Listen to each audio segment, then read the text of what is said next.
사회복지사 교육. 시설장도 들어야 하나요? 중간에 입사했는데 들어야 하나요?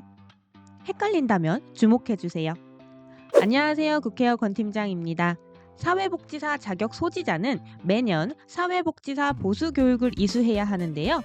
대상 범위가 넓고 예외인 경우도 있어 본인이 보수 교육 이수 대상자인지 많이 헷갈려 합니다. 그래서 오늘은 사회복지 보수교육에 대해 알아볼게요. 우선 보수교육 대상자를 알아볼게요. 사회복지사 자격이 있고 사회복지사 업무를 하면 기본적으로 보수교육 대상자입니다. 이 대상자는 등급별 사회복지사, 영역별 사회복지사로 나뉘는데 장기요양 기관은 등급별 사회복지사에 속합니다.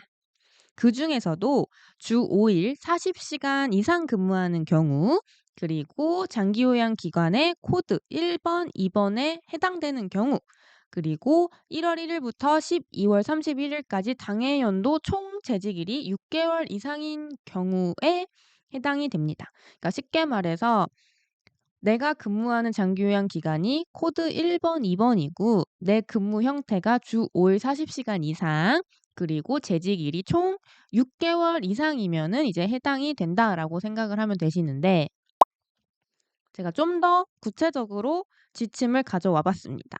보시면은 코드 1번, 2번에 속하는 이제 장기요양 기관에 근무하시는 분들 중에서 시설장, 기관장, 센터장, 사무국장, 관리 책임자, 중간 관리자 등등 이 직종 중에 사회복지사 자격증이 있다면, 그리고 사회복지 업무를 한다면 이제 보수교육 대상자라고 생각을 하시면 되겠습니다. 좀 더 구체적으로 예를 들어 볼게요. 만약에 내가 사회복지사인데 올해 1월부터 3월까지는 A 요양원에서 근무를 했고 잠깐 쉬다가 코드 2번인 주간보호에서 9월부터 12월까지 계속 근무를 합니다. 그렇게 되면은 총 재직 일수가 6개월이 넘어가거든요. 그렇게 되면은 보수교육 필수 대상이 되시고요. 근데 만약에 내가 1월부터 3월까지 요양원에서 근무했다가 쉬고 9월부터 이제 코드 3번인 주간보호에서 이제 근무를 했다라고 한다면 재직 일수는 총 6개월이 넘어가지만 아까 제가 코드 1번, 2번만 이제 의무라고 말씀드렸잖아요. 그래서 이 코드 3번 했던 근무 기간은 이제 상관이 없습니다. 그래서 이럴 경우에는 보수교육 희망 대상으로 이제 해당되십니다. 그러니까 희망 대상은 의무는 아니라는 뜻이에요. 듣고 싶으면 들으면 된다라는 의미로 해석을 하면 됩니다. 보수교육이 예외가 되는 경우가 있는데요. 사회복지사 자격증을 새로 취득한 사람은 그 해당 연도는 보수교육에서 예외가 됩니다. 그리고 장기요양기관 코드 1번, 2번에서 근무하더라도 중도 퇴사, 중도 입사를 해서 그 해당 연도의 재직일이 총 6개월, 구체적으로 말하면 183일 미만이면 보수교육에서 예외가 됩니다. 대신 이제 주의하실 점은 이 보수교육센터에 한 연초쯤에 그 명단이 올라갑니다. 이 보수교육 명단이. 그래서 내가 만약에 중도 퇴사를 했다라고 한다면은 이 퇴사 처리가 되어 있는지를 확인해야 하세요. 그래서 이 경로는 제가 지금 이렇게 보여드렸으니까요. 한번 확인을 해 보시고요. 보수교육을 이제 수강하기 위해서는 꼭 들어야 하는 이제 필수 영역이 있는데요. 보시면은 이제 매년 필수 영역 포함 8평점 이상 이수해야 된다라고 되어 있습니다.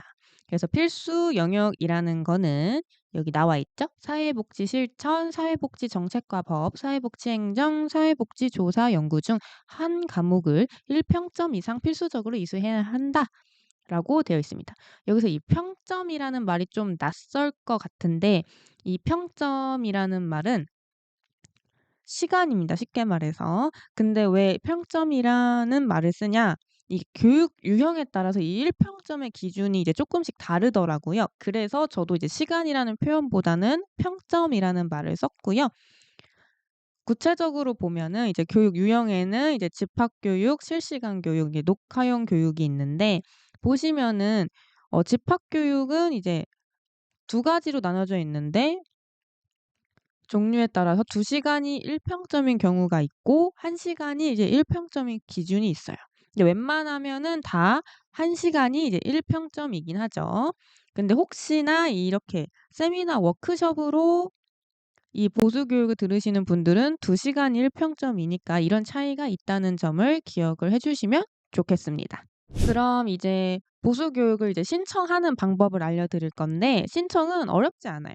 한국사회복지사협회 보수교육센터라는 홈페이지에 들어가시면은 이렇게 모든 교육을 조회할 수가 있습니다. 이렇게 검색을 띡 누르면 지금 현재 수강이 가능한 교육이 쫙 떠요. 그래서 그중에서 선택하면 되시는데 주의할 점은 집합교육, 그러니까 대면으로 하는 교육은 타 지역에서도 수강이 가능합니다. 근데 온라인 교육인 실시간, 녹화형 교육은 타 지역은 수강이 불가하다는 점 기억해 주세요. 지금까지 보수 교육에 대해서 기본적인 내용에 대해 살펴봤다면 이제는 제가 자주 하는 질문에 대해서 답변을 드릴게요. 우선 첫 번째, 보수 교육비는 사비로 납부해야 하나요? 라고 이제 물어보시는데 사회복지사 보수교육 자체가 개인 자격관리 그리고 역량 강화를 위한 교육이기 때문에 수강자 본인이 납부하는 게 맞습니다. 그런데 이제 교육비가 지원되는 경우가 있어요. 대표적으로 지역 사회복지사 협회나 관할 지자체에서 지원금이 나와요. 근데 이거는 예산이 한정적이기 때문에 문의가 필요하고요. 그리고 소속 기관에서 이제 복지제도에서 교육비 지원하는 항목이 있기도 합니다. 그래서 이거는 기관 재량이기 때문에 내가 속한 기관에서 교육비 지원에 대한 복지가 있는지 확인을 해 보셔야 되시겠죠. 다음 두 번째, 교육 시간은 근무 시간으로 인정되나요? 라고 질문 주십니다. 일단 집합 교육 그리고 실시간 온라인 교육은 근무 시간으로 인정되고 대신 이수증이 있어야 되겠죠. 근데 녹화형 온라인 교육은 불인정하겠다라는 공단의 답변을 받았습니다. 네. 그러니까 어떻게 보면 실시간으로 하는 교육만 인정하겠다라는 거겠죠. 그래서 만약에 뭐 집합 대면 교육을 들었다. 그래서 이거를 근무 시간으로 인정받고 싶으시면 그 청구할 때 사회복지사 보수 교육으로 입력을 하면 되십니다.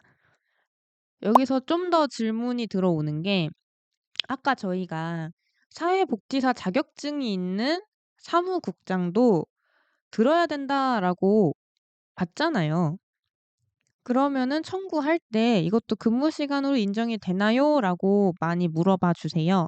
근데 이 부분에 대해서 답변을 드리려면 고시를 한번 봐야 됩니다.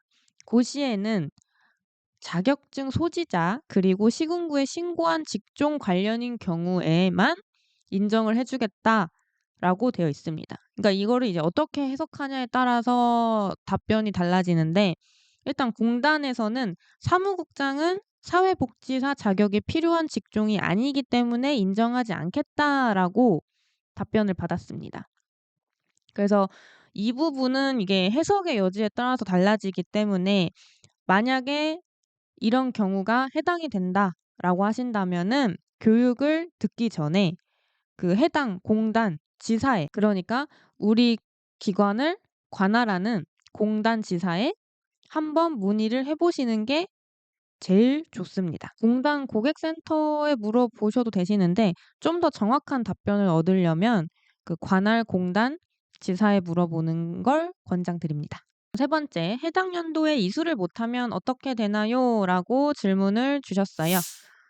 일단은 보수 교육을 이수하지 않으면 과태료 조항이 있습니다. 그래서 가급적이면 그 해당 연도 안에 이수를 하는 게 좋고요.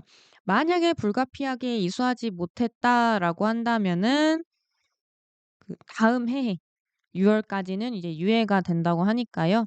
그다음에 6월 안에 웬만하면은 이수를 하는 게 좋습니다. 웬만하면 그 해당 연도에 듣는 게 좋죠. 여기까지 사회복지사 보수교육에 대해 알아봤는데요. 사회복지사 자격증이 있고 장기요양기관에 근무하고 있다면 보수교육 대상자인지 확인해 보세요. 그리고 현재 2024년 4분기 마지막 보수교육이 진행되고 있으니 대상자라면 잊지 않고 꼭 이수하시고요. 궁금한 사항은 댓글 달아주시고요. 지금까지 국회의원 권 팀장이었습니다. 감사합니다.